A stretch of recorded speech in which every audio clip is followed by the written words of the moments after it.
What gives words their power? How can something as intangible as sound shape relationships, societies, and even destinies? Words, though weightless, carry the heaviest burdens and the greatest potential. Why then do we often speak without thought, letting careless words scatter harm like seeds in the wind? Ibn Khaldun, the father of sociology, asked us to reflect on this. The tongue is but a small organ, yet it creates immense consequences. Words, he taught, are like arrows. Once released, they cannot be taken back, and their impact, good or bad, can ripple far beyond our intentions. But how can we harness this power responsibly? How can we ensure that our words build rather than destroy? Maulana Rumi offers a profound answer. Raise your words, not your voice. It is rain that grows flowers, not thunder. This teaches us that thoughtful, gentle words nurture growth, while anger and noise sow discord. Pause for a moment. How often do we truly think before speaking? Ibn Sina, the great polymath, reminds us, the wise man reflects before he speaks, for silence is often the loudest form of expression. Why is silence so powerful? Because it allows us to choose words that are not only truthful but also kind and necessary. Let's look at an example from everyday life. Imagine you're in a heated argument. Your instinct may urge you to lash out, to defend, to prove you're right. But what if, instead, you paused? You took a breath and let silence guide you. That pause would allow your words to calm rather than escalate the storm.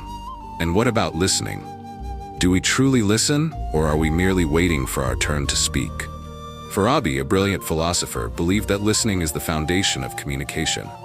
He said, "He who listens learns twice, once from the speaker and once from himself." Listening isn't passive. It's a profound act of respect and understanding.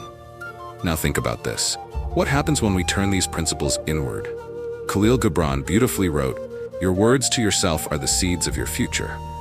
How often do we speak harshly to ourselves, criticizing every flaw? What if instead we spoke to ourselves with compassion, planting seeds of confidence and hope? Consider this. Why do words linger long after they're spoken? Why do they have the power to haunt or heal? Because, as Gibran also said, words are timeless. Once spoken, they take root in eternity. This eternal quality of words is both a warning and an inspiration. It reminds us that every word we speak has the potential to echo far beyond the moment. And what does nature teach us about words? Rumi compared our words to ripples on water. When the soul lies down in that grass, the words are but whispers of the eternal. Just as ripples spread outward, touching distant shores, our words impact lives we may never see. So how can we use this wisdom to communicate better? Speak less, but speak with purpose.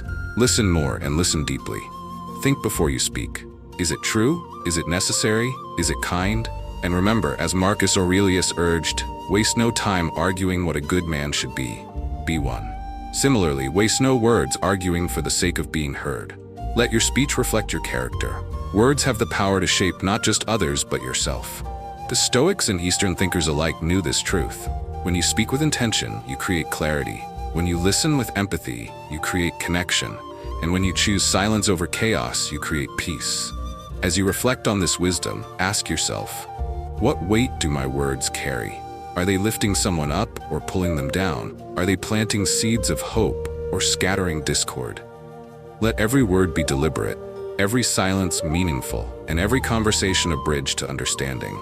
Thank you for watching and for joining me on this exploration of ancient wisdom and thoughtful communication. Live better, think deeper, build resilience, subscribe to Sage Chronicles, and be the first to see it first. Until next time, let your words carry wisdom and your silence carry grace.